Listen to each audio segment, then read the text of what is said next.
ओम शांति। आज 23 अक्टूबर 1970 की बाबा की अव्यक्त मुरली है और आज की मुरली बाबा ने महारथी बनने का पुरुषार्थ इसके ऊपर चलाई। यहाँ तक ही नहीं, लेकिन आज की मुरली में बाबा ने कुछ शब्दों का इस्तेमाल करते हुए हमें वार्निंग भी दी, समझ भी दी कि एग्जैक्टली हमारा क्या कर्तव्य है। बाबा ने कहा, रूहानी ड्रिल करना जानते हो? रूहानी ड्रिल करने का मतलब जहाँ चाहे शरीर को वहाँ छोड़कर, मोड़कर अपनी रूहानी अवस्था में, आत्मिक अवस्था में, स्थिति में जैसा चाहें वैसा बना सकें। इसको कहा जाता है रूहानी ड्रिल। जैसे सेना का कोई भी मार्शल होता है या ड्रिल मास्टर होता है, तो वो जैसे इशारा देते हैं वैसा ही वो पर्टिकुलर सेना को एक्ट में आना होता है। बाबा कहते हैं ऐसे ही तुम स्वयं को मास्टर व मार्शल बन कर के जहाँ अपने को स्थित करना चाहते हो वहाँ कर पाते हो। ऐसे तो नहीं होता कि मास्टर कहे हैंड्स डाउन और स्टूडेंट हैंड्स अप करके रहे, मार्शल कहे राइट तो सेना करे लेफ़्ट। बाबा ने कहा ऐसे सैनिकों को व स्टूडेंट्स को क्या किया जाता है? डिसमिस। बाबा ने कहा यहाँ स्वयं ही डिसमिस हो जाएंगे, है ना। बाबा ने प्रश्न पूछा था बीच में कि कौन कौन अपने को महारथी समझते हैं, तो बहुत कम ने हाथ उठाया। बाबा ने कहा कि जिन्होंने महारथियों में हाथ नहीं उठाया उन्हों से बाप दादा प्रश्न करते हैं कि अपने को बाप दादा का वारिस समझते हो? जो अपने को घुड़सवार समझते हैं वो अपने को वारिस समझते हैं? वारिस का पूर्ण अधिकार लेना है व नहीं? जब लक्ष्य पूरा वर्षा लेने का है तो घुड़सवार क्यों बने हो? अगर घुड़सवार हैं तो मालूम है नंबर कहाँ जाएगा? 2nd grade. बाबा कहते हैं कहाँ आएंगे? परवरिश इतनी लेने के बाद भी 2nd ग्रेड। सर्वशक्तिमान बाप के बच्चे कहलाने वाले, व्यक्त अव्यक्त पालना लेने वाले और फिर 2nd ग्रेड में आएंगे? ऐसे मुख से कहना भी शोभा नहीं देता। या तो आज से अपने को सर्वशक्तिमान के बच्चे नहीं कहलाओ। देखिए बाबा एकदम स्पष्ट। बाप दादा ऐसे पुरुषार्थियों को बच्चे ना कहकर जानते हो क्या कहेंगे? ये बच्चे नहीं हैं, कच्चे हैं। अभी तक भी ऐसा पुरुषार्थ करना बच्चों के स्वमान के लायक नहीं दिखाई पड़ता है। इसलिए फिर भी बाप दादा कहते हैं कि बीती सो बीती करो और अब से अपने को बदल लो। महारथी बनने के लिए सिर्फ 2 बातें ही याद रखनी है। वो कौन सी 2 बातें? पहला, अपने को सदैव साथी के साथ रखना। साथी और सारथी, इसी को कहा जाता है महारथी। यानी साथी शिव बाबा और सारथी मैं आत्मा। बाबा भी हमारे रथ का सारथी है। तो ये 2 स्मृति यानी बाबा और आत्मा। बाबा कहते हैं बाप दादा को अल्प समय के लिए साथी बनाते हो, इसीलिए शक्ति भी अल्पकाल के लिए प्राप्त होती है। तो सदैव बाप दादा से मिलन मनाते रहो। बाबा ने कहा जो मिलन मनाने में मगन रहेगा, है ना, जिसकी लगन लगी रहेगी, उसकी बुद्धि और तरफ नहीं जा सकती है। क्योंकि बाबा से वायदा क्या है? तुम ही से खाऊं, तुम ही से बैठूं, तुम ही से रूह को रिझाऊं।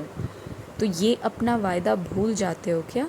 अगर सारे दिनचर्या में हर कार्य बाप के साथ करो तो क्या माया तुम्हें डिस्टर्ब कर सकती है? बाप के साथ होंगे तो माया डिस्टर्ब नहीं करेगी, माया का डिस्ट्रैक्शन हो जाएगा। तो भल बाप के स्नेही बने हो लेकिन साथी नहीं बनाया, हाथ पकड़ा है लेकिन साथ नहीं लिया है, इसलिए माया द्वारा घात होता रहता है।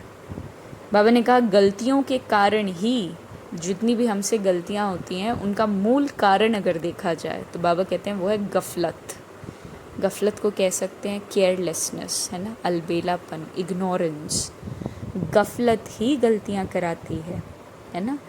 कह लीजिए लैक ऑफ अटेंशन। अगर रूह को नहीं देखकर रूप की तरफ तुम आकर्षित होते हो, रूह को नहीं देखकर रूप की तरफ आकर्षित होते हो, तो समझो मुर्दे से प्रीत रखते हो। मुर्दे से प्रीत रखने वाले को समझना है कि हमारा भविष्य मुर्दा घाट में कार्य करने का है। जिस समय ऐसा संकल्प भी आए तो मुर्दा घाट का पार्ट समझो। सतयुग में भी होगा ना मुर्दा घाट, जहाँ पर शव को डिस्ट्रॉय किया जाएगा, बॉडीज़ तो वहाँ भी ख़त्म होंगी। बाबा ने कहा यहाँ अगर तुम मुर्दे को देखोगे तो वहाँ जाके मुर्दा घाट में काम करना।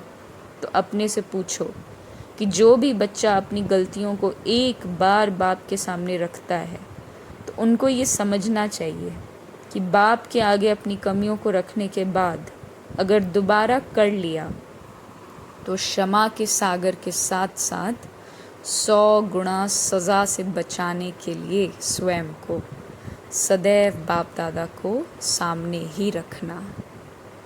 कोई द्वारा भी कोई बात सुनते हो तो बात का साज में नहीं आना, केवल अपने राज को जानना। राज क्या है कि ड्रामा में पार्ट नूंद है। राज क्या है कि आत्मा है ना। अगर जगदम्बा रूप में है तो हमारी संतान है, अगर आत्मिक रूप में है तो हमारा भाई है, परमात्मा की संतान है। बाबा कहते हैं कभी भी नहीं सोचना कि फलाना ऐसा कहता है तब ऐसा होता है, लेकिन जो करता है वो पाता है। सदा ये सामने रखना, ये सीक्रेट सामने रखना। दूसरे की कमाई का आधार नहीं लेना, ना दूसरे की कमाई में अपनी आँख जानी चाहिए कि दूसरा कितना कर रहा है, जिस कारण ही तुम्हारे अंदर ईर्ष्या का जन्म होता है। इसके लिए सदैव बाप का ये स्लोगन याद रखो कि अपनी घोंट तो नशा चढ़े, दूसरे के नशे को निशाना नहीं बनाना, लेकिन बाप दादा के गुण और कर्तव्य को निशाना बनाओ, है ना। बाबा ने ईर्ष्या का मूल कारण बताया कि जब स्वयं से बुद्धि हटकर इधर उधर भागती है, this is the only reason to be jealous. बाबा ने कहा मास्टर मर्यादा पुरुषोत्तम हूँ तो मर्यादाओं को तोड़ नहीं सकते हो। ऐसी स्मृति रखने से समान और संपूर्ण स्थिति हो जाएगी, समझा। सोचो कम और कर्तव्य अधिक करना, सिर्फ सोचने में समय नहीं गंवाना। सृष्टि के कयामत के पहले कमज़ोरी और कमियों की कयामत करो। बाबा ने कहा पुराने संस्कारों को भस्म कर दिया और उसकी अस्थियां अभी भी रखी हैं क्या, क्योंकि अस्थियां रखने से उसमें भूत की प्रवेशता हो जाती है। यानी अगर अभी भी थोड़ा बहुत छिपा करके कमज़ोरियां हैं अंदर कहीं बैठी हुई, बाबा कहते हैं वही भूत का कारण बन जाएगा, विकारों का। तो बाबा कहते हैं अपनी अस्थियां यानी जो भस्म कर लिया है कमी कमज़ोरी, उनको सागर में समा दो, है ना। नहीं तो वो अस्थियां तुम्हारी स्थिति को परेशान करती रहेंगी। संकल्पों की समाप्ति करनी है। सर्विसेबल अर्थात एक संकल्प भी सर्विस के बिना नहीं जाए, ऐसे सर्विसेबल और कोई सबूत बना सकते हैं, है ना। सर्विस केवल मुख की नहीं होती, लेकिन सर्व कर्म इंद्रियां सर्विस करने में तत्पर हों। जैसे मुख बिजी होता है वैसे मस्तिष्क नैन सर्विस में बिजी हों। सर्व प्रकार की सर्विस करके सर्विस का सबूत निकालना। एक प्रकार की सर्विस से सबूत नहीं निकलता, सिर्फ सराहना होती है। चाहिए सबूत, तो सबूत देने के लिए सर्व प्रकार की सर्विस में सदा तत्पर रहना है। ओम शांति।